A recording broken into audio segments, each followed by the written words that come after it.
Alright, so there's a couple things to look at here on the back. This display button, the menu button, this ring is a spinning ring, and then this middle button pushes, does some functions, reviewing photos, and I set this button to change my ISO.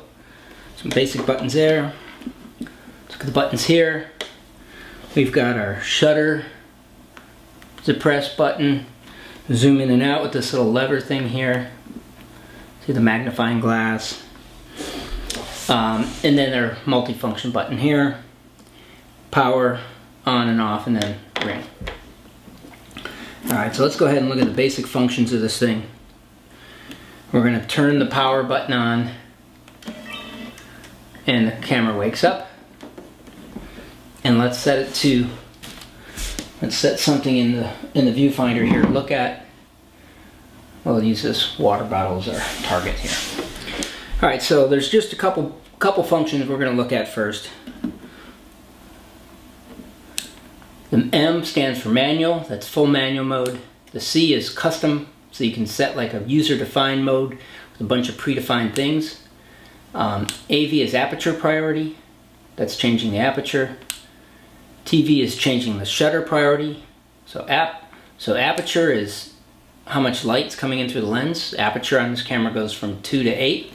So if we look, you see down here, f2. And as we spin the front ring all the way to f8. So letting in more light or less light. So if you're taking pictures of people, you would use f2. Indoors, if you're taking pictures of people outdoors, you might want to use something in the middle like f4. And if you're taking pictures of landscape, you would set your aperture to the smallest opening. That gives you the sharpest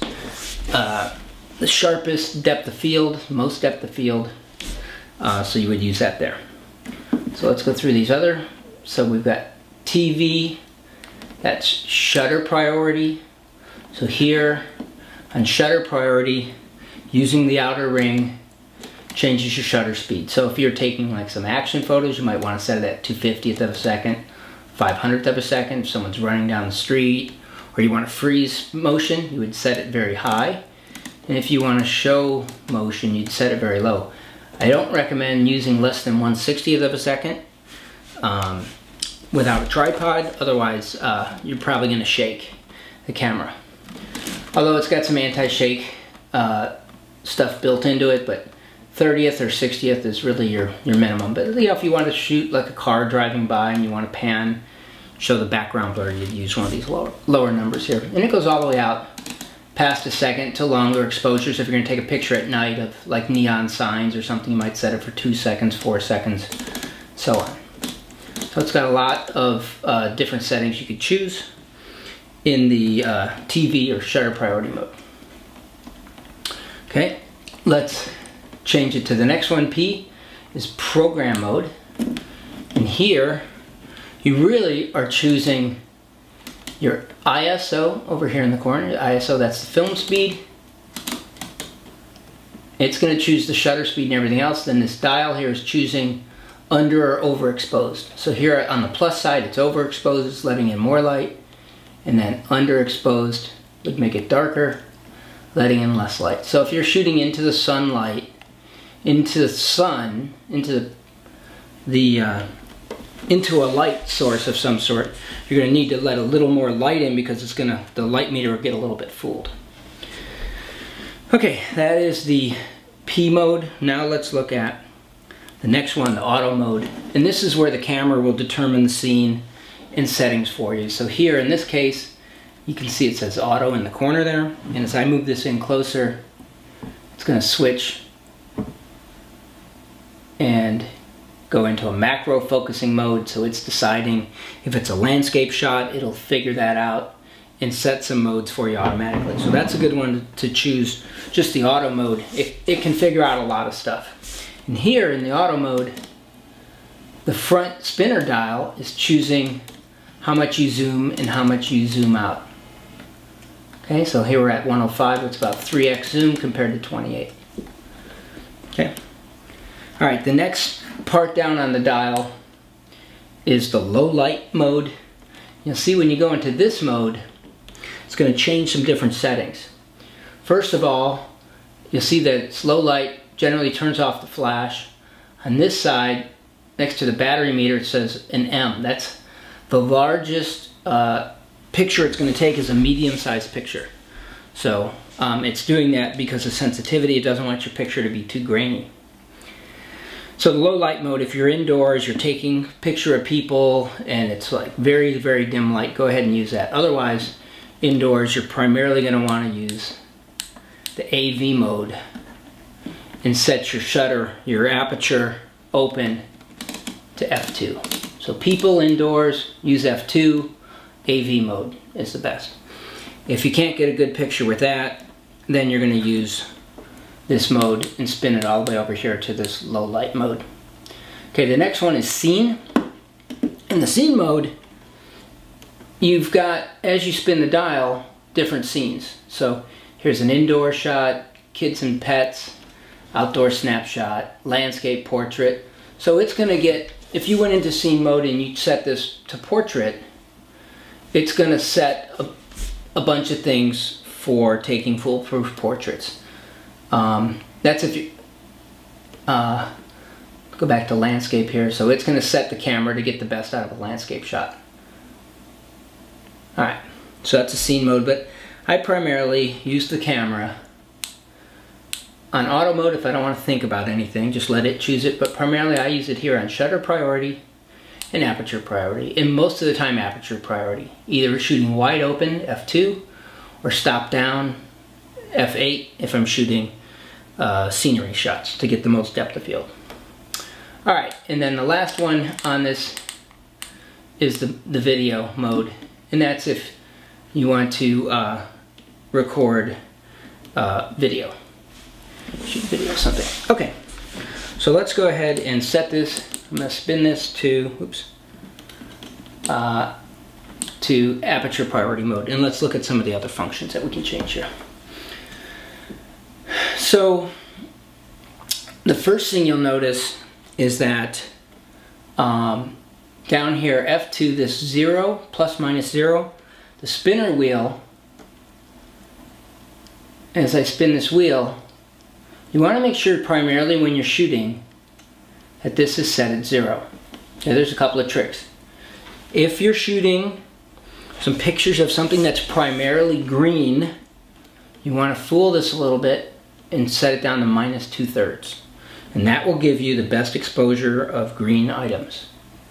So it's going to say underexposed the picture by 2/3.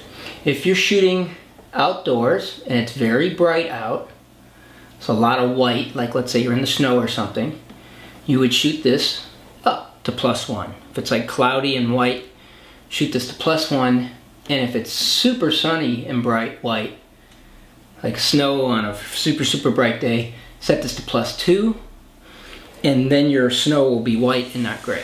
So that's kind of a couple of little tricks that are out there. Alright, so that's primarily, we're going to leave this at 0. So all we're doing is we're telling the light meter to meter it, and we're going to shoot the picture at f2. Okay, wide open. Now keep in mind, when you use this zoom function on the camera here, it changes your aperture.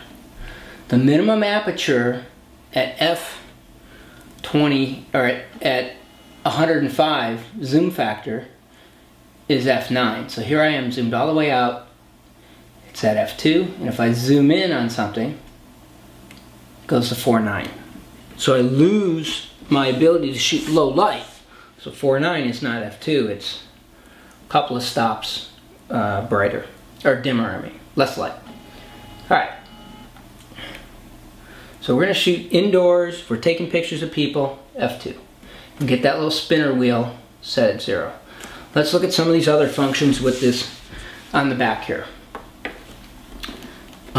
This button here, the menu button, this goes in there and allows us to change.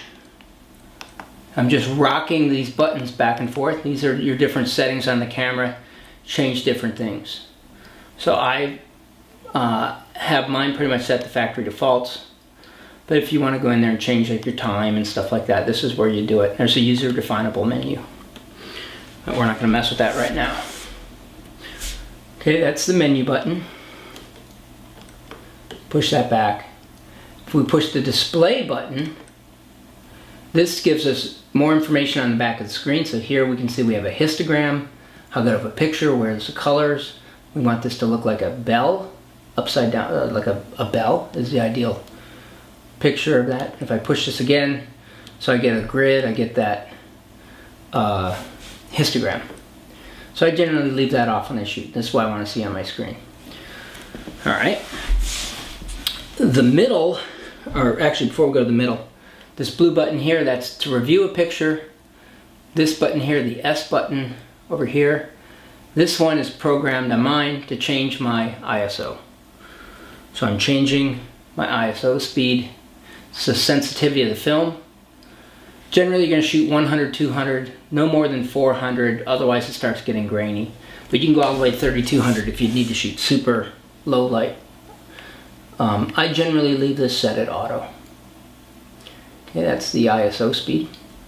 Now, if we push the middle, actually before we push the middle, this little spinner dial, you can rock it some different ways. If I push on this way, oops, let's turn that off.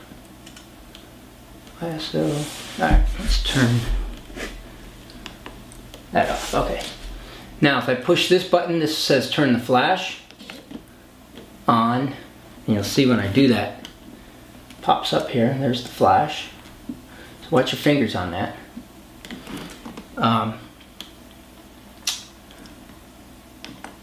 So there's slow sync, that's for shooting at night, off, and then on, okay?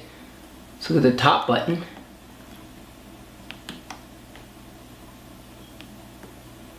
The top button, oh, I think I've already got, that's already turned on. The top button sets this ±1. That's your under overexposed. The bottom rocker, push on the bottom of this, this is your self timer. So when you push this down again, it says, okay, the front ring is changing how many seconds for the self timer. So if I want to have 15 seconds before my self timer goes off, or however many seconds, I like it about 7 or 8, and then I push it left or right, and I can change how many shots. So it's going to wait 7 seconds, and then it's going to give me 4 continuous shots. So let's go ahead and change that back. So that's the bottom of this rocker. And you can also do it where it does a face detection.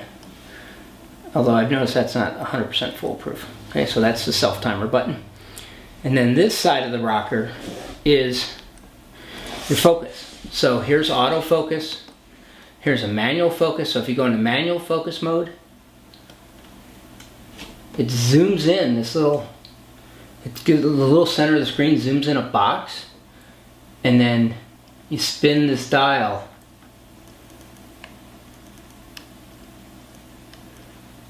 And it's setting the focus.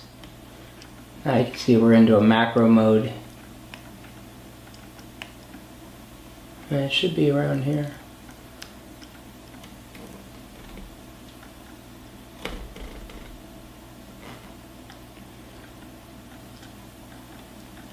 Okay, that's the macro. Manual focus, but I generally leave it on either macro if I'm taking pictures of flowers, or normal, auto, would be the way I shoot. And then after you change something, it highlights it in orange like that there. Okay, so that's our rock.